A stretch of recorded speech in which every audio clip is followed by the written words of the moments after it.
They've gotten a password off you, they've got mail address. Those two things are pretty powerful just on their own. They're taking all this other data outside of just your face.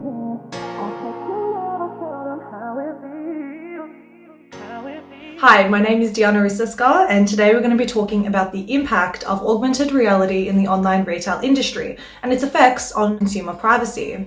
So what exactly is augmented reality? Well, it's not as grand as it may sound. It really is just a technology that helps layer digital elements into a person's private environment. An example of this is Sephora's Modiface artificial intelligence tool, which I tried in their app, selecting a different range of lipstick colours.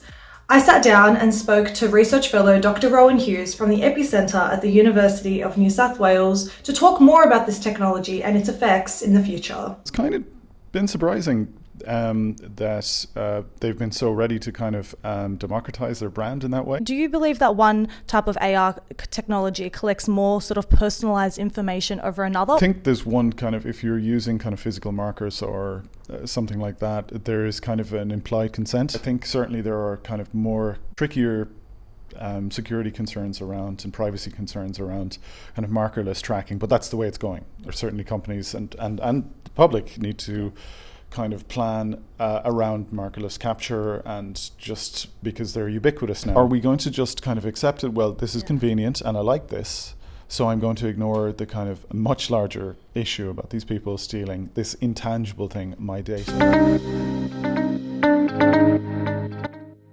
Probably not. I'd probably just take the gamble and order it and see how it goes. I have in the past. No, probably not. I'm a bit old-fashioned, so I think I would be a bit anxious about where it would go. Cybersecurity expert Jason Splindlow says it's in the company's best interest to protect your data.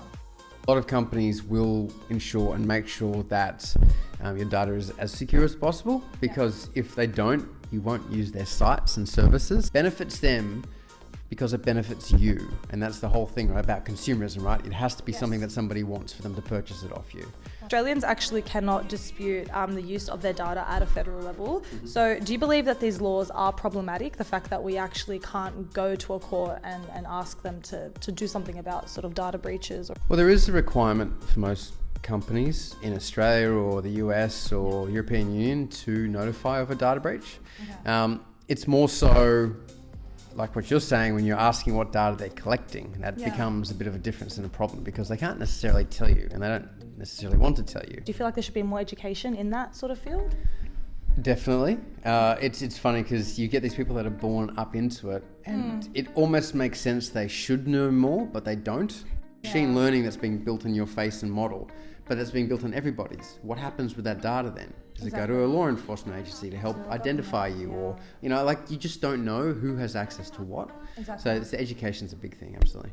Augmented reality is growing at a rapid rate. Over 50% of Australians agreed that AR would help improve their shopping experience. But data consent laws are hardly evolving at all. So next time you pick up your phone and open your retail app and put the camera up to your face and your private environment, ask yourself, how much of my data are they scraping, and where exactly is it going? I'm Deanna Ruseska, reporting from Newsworthy.